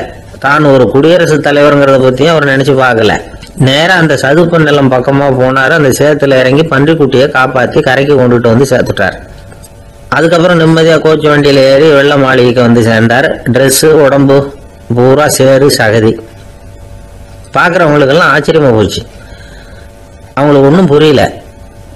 இவர் நேராக ட்ரெஸ்ஸு மாற்றிக்கிறதுக்காக போனார். கோச்சு வண்டி ஓட்டிகிட்டு வந்தவங்கிட்ட போய் எல்லாரும் கேட்டாங்க என்ன ஆச்சு அப்படின்னு. அவர் வர்ற வழியில் நடந்த விவரத்தை சொன்னார். ஆபிரகாம் லிங்கனுடைய இந்த இறக்க குணத்தை எல்லாரும் பாராட்டினாங்களாம், புகழ்ந்தாங்களாம். ஆனால் இதுக்கு லிங்கன் என்ன பதில் சொன்னார் தெரியுமா? தயவு பண்ணி இந்த புகழ்ச்சியான பேச்சையெல்லாம் ஒதுக்குங்க, அதெல்லாம் வேணாம். அந்த சின்ன பிராணி சகதியில் மாட்டிக்கிட்டு துடிச்சிக்கிட்டு இருந்தது, அதை பார்த்தேன். உடனே என்னுடைய இதயத்தில் ஒரு முள்ளு தைச்சது மாதிரி ஒரு உணர்வு. அந்த முள்ளை பிடுங்கி எறிஞ்சேன், அவ்வளவுதான். உண்மையில் அந்த பிராணிக்கு நான் உதவினேங்கிறத விட எனக்கு ஏற்பட்ட இன்னலை போக்கிக்கிட்டேன் அப்படிங்கிறது தான் உண்மை. அதுதான் பொருத்தம். அப்படி இருக்கிறப்போ இதில் புகழறதுக்கு என்ன இருக்குது அப்படின்னாரு ஆபிரகாம் லிங்கன். எவ்வளவு யதார்த்தமான வார்த்தைகள் பாருங்க. இந்த காலத்தில் நம்மளையும் பல பேர் அப்படி உண்டு. நீச்சல் தெரியாத ஒரு ஆள் தண்ணியில் இறங்கிட்டான். தண்ணி ஆழங்கிறது அப்புறமா தான் தெரிஞ்சுது. தத்தளிக்க ஆரம்பிச்சுட்டான், வாழ் வாழ்னு கத்துறான். கரையில் நின்றுட்டு இருந்த ஒருத்தர் இதை பார்த்தார். உடனே அவருக்கு இதயத்தில் முள்ளு தைச்சது மாதிரி ஒரு உணர்வு. உடனே குபீர்னு தண்ணியில் பாஞ்சார். அவரை காப்பாற்றி கரைக்கு கொண்டுட்டு வந்து சேர்த்தார். இதை பார்த்துக்கிட்டு இருந்த இன்னொருத்தர் காப்பாற்றின அந்த ஆளை பாராட்டி புகழ்ந்தார். என்ன புகழாதீங்க சார் அப்படின்னார் அவர். ஏன்னு கேட்டார் இவர். நான் அந்த ஆளை ஏன் காப்பாற்றினேன் தெரியுமா? அவன் நேற்றுக்கு என்கிட்ட 300 ரூபா கடன் வாங்கியிருக்கிறான். இவன் தண்ணியில் போட்டான்னா நான் கொடுத்த கடனும் தண்ணியில் போடும். அதனால தான் உந்து காப்பாற்றினேன் அப்படின்னா அந்த ஆள். ஒருத்தர் இருக்கார், நல்ல உத்தியோகத்தில் தான் இருக்கிறார். ஆனால் எப்போ பார்த்தாலும் முகத்தை வெறுப்பாக வச்சிருப்பார். அப்படியே வருவார் போவார். ஏன் சார் இப்படி இருக்கிறீங்க அப்படின்னு விசாரித்தோம். ஏன்டா இந்த வேலைக்கு வந்தோம்னு இருக்கு சார் அப்படின்னார். உங்கள் வேலை உங்களுக்கு பிடிக்கலையா அப்படின்னு கேட்டோம். இல்லைன்னார். இப்படிப்பட்டவங்க வெற்றிகரமான வாழ்க்கை வாழ முடியாது. இது நிபுணர்கள் கருத்து. வேலையை நேசிக்க தெரிந்தவர்கள் வெற்றி பெறுவார்கள் அப்படிங்கிறாங்க அவங்க. எந்த துறையாக இருந்தாலும் சரி, அந்த துறையில் வெற்றிகரமாக இருக்கிறவங்கள விசாரித்து பாருங்க. எனக்கு என்னுடைய வேலை ரொம்ப பிடிக்கும் அப்படின்னு சொல்கிறவங்களா தான் இருப்பாங்க. அப்படி இருந்தால் தான் அது வெற்றிகரமாக இருக்க முடியுது அவங்களால. ஒருத்தனுக்கு பிடித்தமான பொழுதுபோக்கே அவனுடைய தொழிலாக இருந்துட்டுதுன்னா அவனை மாதிரி கொடுத்து வச்சவன் வேற யாரும் இல்லை அப்படிங்கிறார் பெர்னாட் ஷா. ஒரு தடவை மன்னர் ஹுமாயூன் உயிரை தண்ணீர் முண்டு ஊற்றுகிற தொழிலாளி ஒருத்தர் காப்பாற்றினாராம் அந்த ஹுமாயூன் உயிரை. உடனே மன்னர் கேட்டிருக்கார், உனக்கு என்ன வேணும்னாலும் கேளு தரேன், உயர் பதவி வேணுமா அப்படின்னு கேட்டாராம். மன்னா, மக்களின் தாகம் தீர்க்கக்கூடிய இந்த பணியை விட உயர்ந்தது உண்டா அப்படின்னாராம் அந்த தொழிலாளி. அவரால் அவருடைய வேலையை நேசிக்க முடிஞ்சுது, அதனால மகிழ்ச்சியா இருக்க முடிஞ்சுது. நாமெல்லாம் அப்படி இல்லை. வேலை கிடைக்கிற வரைக்கும் கிடைச்சா போதும் அப்படின்னு இருக்கோம். கிடைச்சதுக்கு அப்புறம் ஏன்டா இந்த வேலைக்கு வந்தோம்னு ரொம்பவும் அழுத்துக்குவோம். சரி, நாம் இருக்கிற இடத்துல நாம் வெற்றிகரமாக இருக்க வழி உண்டா அப்படின்னா உண்டுன்னு சொல்கிறாங்க. அதாவது மன இயல் நிபுணர்கள் இருக்கிறாங்க இல்லையா, அவங்க அதுக்கு முக்கியமாக 6 வழிகள் சொல்கிறாங்க. நீங்கள் ஒரு அலுவலகத்தில் வேலை பார்க்குறவரா அப்படின்னா இதை கேளுங்க. அதாவது உங்கள் மேலதிகாரி எதிர்பார்ப்புக்கு தகுந்த மாதிரி உங்கள் வேலை இருக்குதா? அப்படி இல்லைன்னா முதல்ல உங்கள் வேலையின் தரம் உயரணும். உங்களுக்கு மேலே கீழே வேலை பார்க்குற பணியாளர்கள் கிட்ட நல்ல விதமாக பழகிறீங்களா? அந்த உறவு முறையில் ஏதாவது குறை இருந்தால் அதை கண்டுபிடிச்சி சரி பண்ணுங்க. நம்பிக்கைக்கு உரியவர் அப்படின்னு நீங்கள் பேர் எடுக்கணும். நீங்கள் எடுக்கிற முடிவு நல்ல முடிவாக தான் இருக்கும் அப்படின்னு அடுத்தவங்க சொல்லணும். உங்கள் தோற்றத்துக்கு முக்கியத்துவம் கொடுங்க. இது மனம் உடல் ரெண்டும் சம்பந்தப்பட்டது. அதனால் மனசையும் ஆரோக்கியமாக வச்சுருக்கணும், உடம்பையும் ஆரோக்கியமாக வச்சுருக்கணும். உங்களுடைய நிர்வாகம் செயல்படுற விதத்தை நல்லா புரிஞ்சு வச்சுக்கணும்.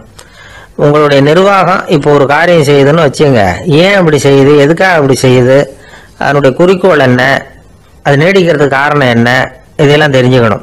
சிரிப்புக்கு வஞ்சகம் பண்ணக்கூடாது, நல்லா சிரிக்கணும், அப்போ தான் அது திரும்ப கிடைக்கும். கடந்த கால தோல்வியை பற்றி கவலைப்படக்கூடாது.